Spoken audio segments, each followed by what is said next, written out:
Have you ever walked into a room and instantly felt a shift in the air? Someone's tone of voice drops by a fraction. A smile doesn't quite reach the eyes.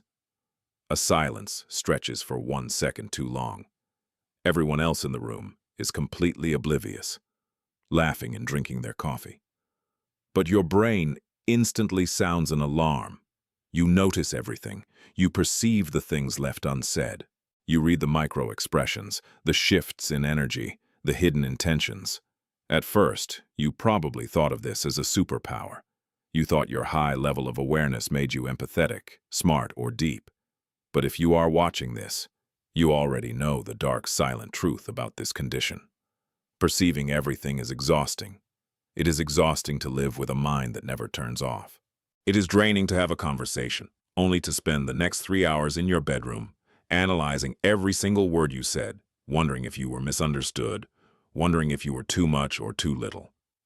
If this sounds familiar, you are suffering from a very specific, modern affliction. The curse of hyper-awareness. You have a mind that is constantly lit up, functioning like a surveillance camera that never powers down. And the brutal reality is this: nobody can rest under a light that never turns off. But why does this happen? And more importantly, how do you escape the prison of your own mind without losing your depth? To understand this, we have to look away from modern self-help and turn to one of the most brutally honest philosophers in history, Arthur Schopenhauer. Schopenhauer understood the human mind in a way that was terrifyingly accurate. He observed that awareness and intellect are not always a blessing. In fact, he argued that the more conscious a being is, the more capacity for suffering they possess. A plant does not suffer because it is not conscious. An animal suffers, but only in the present moment. But a highly conscious human being, they suffer in the past through regret, in the present through hyperanalysis, and in the future through anxiety. For Schopenhauer, a highly intellectual, hyper-aware mind is like a magnifying glass. It takes the normal, everyday frictions of human existence and amplifies them until they burn holes in your soul. People who are not overly conscious simply experience life. They eat, they talk, they work, they sleep.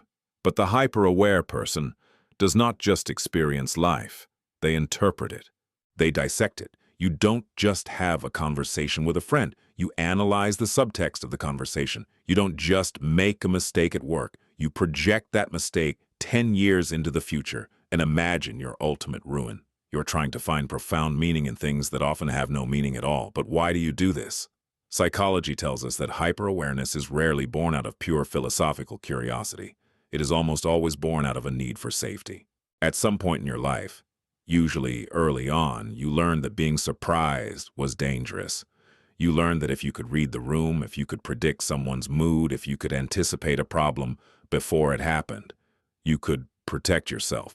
Your overthinking is not a sign of high intelligence. It is a trauma response, wearing a tuxedo. It is a defense mechanism. Your mind believes that if it just thinks about a problem from every conceivable angle, it can control the outcome. It believes that if you replay yesterday's conversation 50 times, you can somehow change how you are perceived. But this is an illusion, and it is an illusion that the Danish philosopher Søren Kierkegaard warned us about. Kierkegaard wrote extensively about anxiety. He called it the dizziness of freedom. When you are hyper-aware, you can see all the possibilities of life. You can see how one decision could lead to triumph and how another could lead to disaster. You can see the 50 different ways someone could interpret your text message. Because you see all the possibilities, you become paralyzed. You try to analyze your way into the perfect decision. You try to think your way out of suffering, but Kierkegaard knew that you cannot think your way into life. Life is not a puzzle to be solved. It is a reality to be experienced. There is a profound difference between reflection and torture. Reflection brings clarity. Torture brings paralysis. Many highly conscious people confuse the two. They believe that if they just worry a little bit more, if they just analyze the situation one more time, they will finally find peace. But peace is never found at the bottom of a spiral of overthinking. When your consciousness turns inward and feeds on itself, it becomes a disease. You become a ghost in your own life. You are physically present sitting on the couch, but mentally you are fighting phantom battles in a future that hasn't happened yet. So what is the antidote? How do you stop this relentless machine in your head? You might think the solution is to become numb, to distract yourself with cheap entertainment, alcohol, or mindless scrolling. But numbing a hyper-aware mind never works.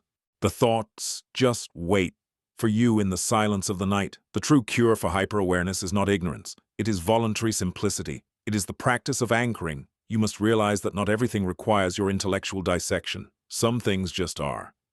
Not every silence in a room means someone is angry with you. Sometimes people are just tired. Not every change in someone's tone of voice is a rejection. Sometimes they just have a headache. Not every mistake you make is a defining character flaw. Sometimes it is just a mistake. The hyper-aware mind is addicted to depth. It wants to dive to the bottom of the ocean every single time, but even the ocean has a surface, and sometimes you need to allow yourself to just float on the surface. You have to teach your nervous system that it is safe to stop analyzing. This is where you must bring your awareness out of the abstract future and violently pull it back into the physical present. When you catch yourself spiraling, when you catch yourself dissecting a conversation from 3 days ago, you must interrupt the pattern. You must realize, I am doing it again. I am using my consciousness as a weapon against myself. You must pull your mind down into your body. Feel the weight of your feet on the floor. Feel the temperature of the air. Notice the exact color of the wall in front of you. This sounds overly simple, almost insulting to an intellectual mind, but that is exactly the point. You have to starve the hyper-analytical mind of its abstract fuel and feed it concrete, undeniable reality. Your depth, your sensitivity, your ability to see what others miss. These are incredible gifts. They make you capable of profound empathy, brilliant creativity, and deep, meaningful connections. But a gift becomes a curse when you don't know how to put it down. A sharp sword is a great tool, but if you never sheathe it, you will eventually cut your own hands. You do not need to figure everything out today. You do not need to understand the cosmic meaning behind a random interaction. You do not need to have the perfect answer to every hypothetical scenario your brain invents. Sometimes the most profound, philosophical, and powerful thing you can do is simply drink a cup of coffee and refuse to turn it into a metaphor. Let people be unpredictable. Let the future remain unknown. Give yourself permission to not have an opinion on everything.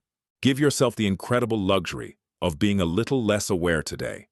You have spent your whole life trying to use your mind to protect your heart, but the mind cannot protect the heart from life. It can only isolate it. Your awareness was given to you so you could fully experience the beauty and the tragedy of the world, not so you could hide from it behind a wall of constant analysis. Step out of the surveillance room in your head. The world is messy, imperfect, and out of your control, and that is exactly what makes it beautiful. If this message brought you a moment of quiet, subscribe to the channel. Leave a comment below saying, I am stepping out of my mind. We are building a sanctuary for those who think deeply, but wish to live fully. Until next time.